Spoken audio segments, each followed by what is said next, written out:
your office. Ring, ring, ring. When the phone rings, where are you? Where are you? Not the client, where are you? Maybe you're sitting in your home office. Hopefully your home office is no longer looking quite like this, Zoom being what it is. Silver linings about the office. This guy, he's not there anymore. It's pretty quiet in the office if you're still going into yours.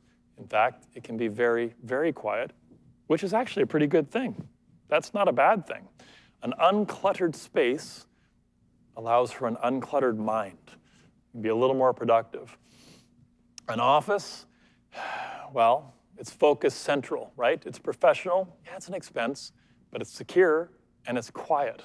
And look, my heart goes out to the parents.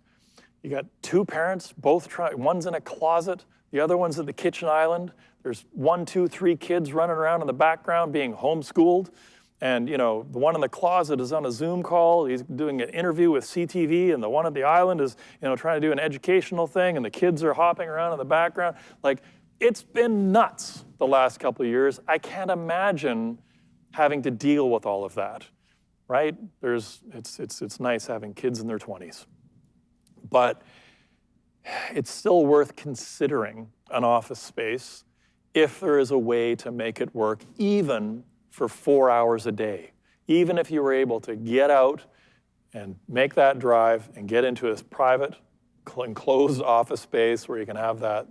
I'm not gonna have the whole debate around it because we have enough to debate in life these days. So I'm really just sharing an opinion with you based on my experience. If you live alone and you're working from home, well, that may extend the time you continue to live alone. Because as someone who currently lives alone and is currently working from home, a thing I said I would never do, you just wind up working a lot. We all know that, and the production numbers bear that out. My opinion is also that if you live with a crowd and you work from home, that may shorten the time you live with the crowd, because woohoo, that's gotta be getting a little bit high pressure at some point. And like I say, that special shout out in particular to single parents who are under more pressure than ever as well. What a tough time, depending on the age of those kids. As they say, I feel for you. But if there's a way to get a separate defined office space, it's kind of like the debate on balance. I get it. It's a tricky thing. But if you prize silence and focus, and you want to treat your business like a business, get an office. Get an office. And the reality is the family dynamics may dictate that you just make it work. Just make it work. Sorry, you're not allowed to get an office. You got to work from home. I get that. That is, unfortunately, I respect that.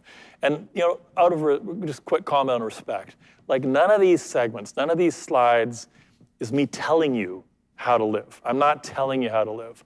I'm just making suggestions. I'm just trying to have some thought starters, give you a few different things to think about. This is mostly me telling you how I've lived, and our lives are not the same. I completely get this. You do you, as they say, right? But if you can lock in some sweet little satellite office in an accountant's, a lawyer's, an insurance company's firm, there's maybe a cubicle in the corner, but better yet, there's like an enclosed office space that you can rent for $350, $400, $500 a month because nobody's coming into the office right now. It's really just the owner and all his staff are working remotely and he's got all this space or she's got all this space. Go for it. Seriously consider it. It's not a bad idea.